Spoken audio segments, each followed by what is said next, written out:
Please remember to like this video, comment down below, subscribe to the channel if you haven't already, and share this video. Also, in the description of this video, you can find my compiled link. Through there, you can find my YouTube channel, Patreon, email, Your Playmat affiliate link, TCG Player affiliate link, Discord, Twitter, TikTok, and Non-Magic the Gathering YouTube channel, The CJ. Thank you for watching. How's it going, everybody? CJ here, back with another video. We're doing a First Thoughts today. This First Thoughts is on Jinnie Fay, Jetmir's second. Very interesting commander here. It's only 3 mana. It's a really cool token generator. So if you were to make one or more tokens, you may instead create that many 2/2 cats or 3/1 dogs. The cats have haste, dogs have vigilance. Note that it does not say creature tokens. Note that it does not say if you would create one or more creature tokens. Just one or more tokens. That means if you play a Dockside Extortionist, make a bunch of treasures. Oh wait, those aren't treasures, those are dogs. I love that. It is hilarious. This commander is sweet and I'm very excited about it. The categories I'm going to be talking about today are token doublers. Seems like an auto include in this deck. Some good token generators, and then some cards that work really well with tokens.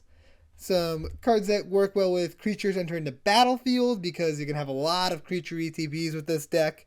A number of one-off cards, a couple of meme builds, and in the 99.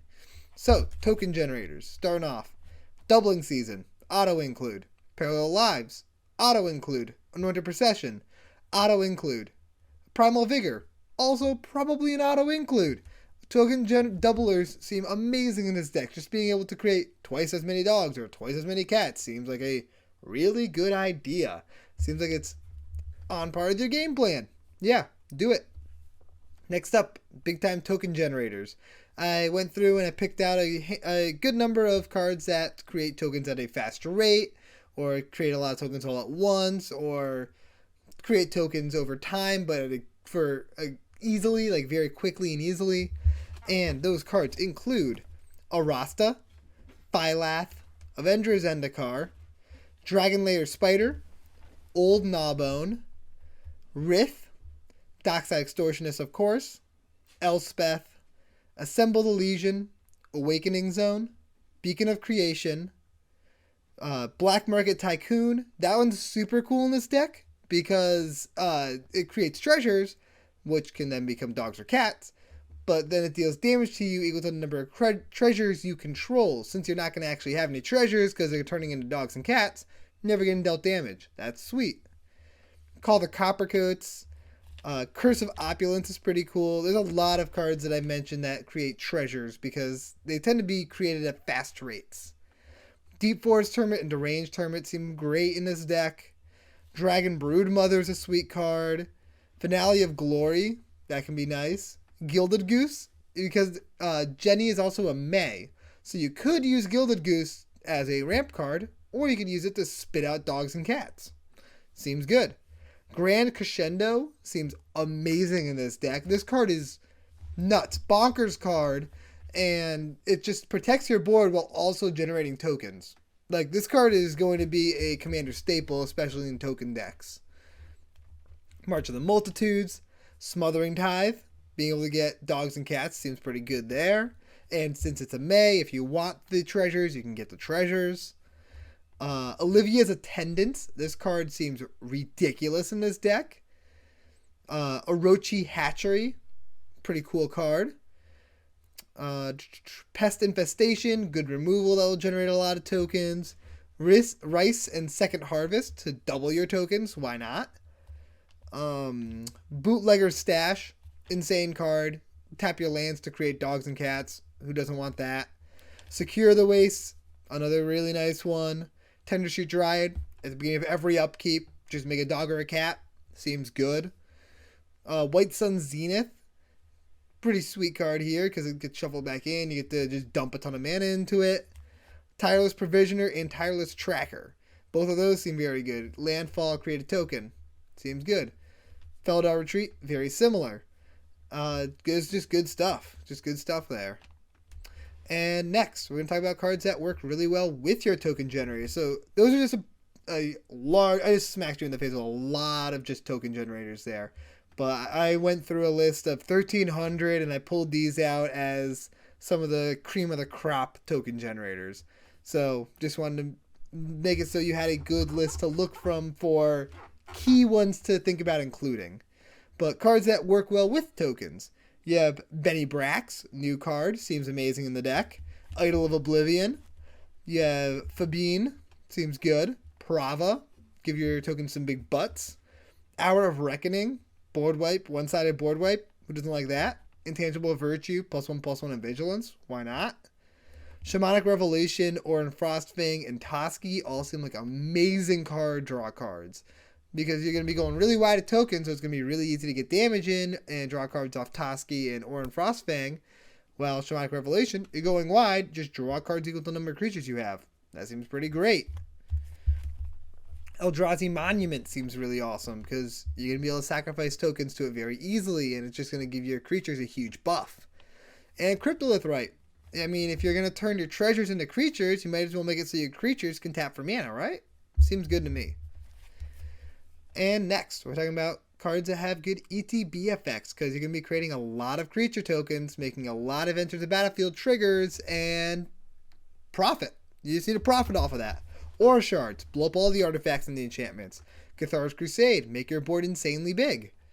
You have Gala Greeters. This card, if it didn't say once per turn, could go infinite in the deck. But because it does say once per turn, does not go infinite, but it can do a lot of shenanigans. Impact Tremors, Purphoros, and Terror of the Peaks can all win you the game outright. Path of Discovery, good card advantage there, and also can make your creatures bigger. Rite of Harmony, amazing card draw spell. Like, imagine on like turn 5, let's just say you didn't even ramp at all. Turn 5, you have 5 mana. You played Rite of Harmony for 3, you pay 2 for a Dockside Extortionist, you draw 1,000,000 cards. That seems great. That seems fantastic. Next up we have Sylvan Anthem. Both the dogs and the cats are green. Why not get scrying off of it and get a little lord in?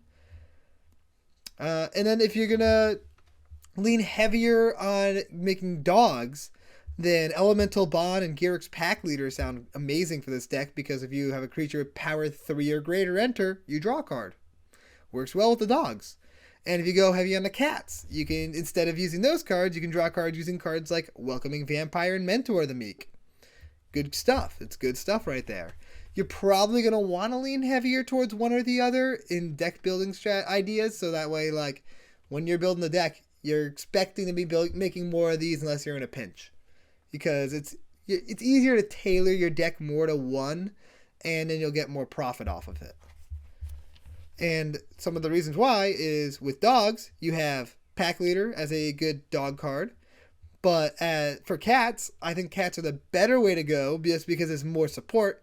You have cards like Kasali Slingers, Regal Caracal, Feline Sovereign, and King of the Pride. And there's also tons of other cat cards that work really well in this deck. This could be a very good cat tribal commander, could be a good dog tribal commander, but there's not a lot of dogs that really benefit off of it. That's why I think cats work a little better, just because a lot of cat lords and stuff like that. And since you're going to be doing it off of token creation as opposed to actually playing dog cards and cat cards, it seems a little better to go with the cats.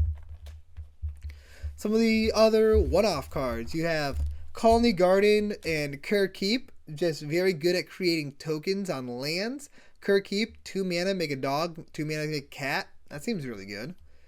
Harmonious Archon, enters the battlefield, you get 2 tokens, seems good, but it also makes it so all your tokens are base power toughness 3/3. Big upgrade right there.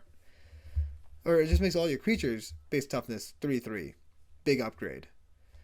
Then you have Divine Visitation. Who needs cats and dogs if you have angels? Auto include. Burn Down the House and Martial Coup. They're both board wipes that could also generate you tokens instead if you wanted to. So if you've got a huge board state and you draw one of these, it's not a dead draw. You can cast it to create tokens. Seems good. Then there's Rose Room Treasurer. This card seems pretty sweet. Whenever another creature enters the battlefield under your control, create a treasure token. And this is the first or second time this ability resolved this turn. Otherwise, you may pay X. When you do, it deals X damage to any target. So you have a creature enter. Then you get to make a treasure token. That token becomes a dog. You have a creature enter. You get a treasure token. That token becomes a dog. You have a creature enter. It already activated twice, so that's the third time. So now you can just dump mana into it and blow something up. Seems pretty good.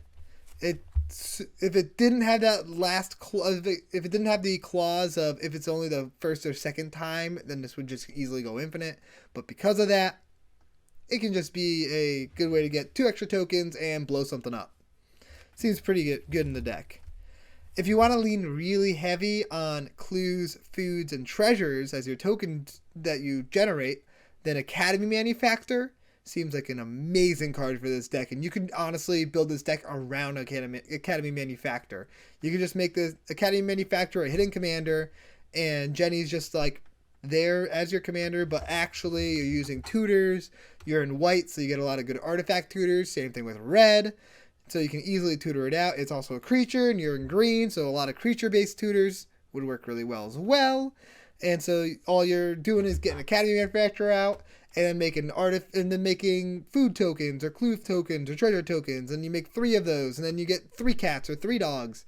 That's awesome.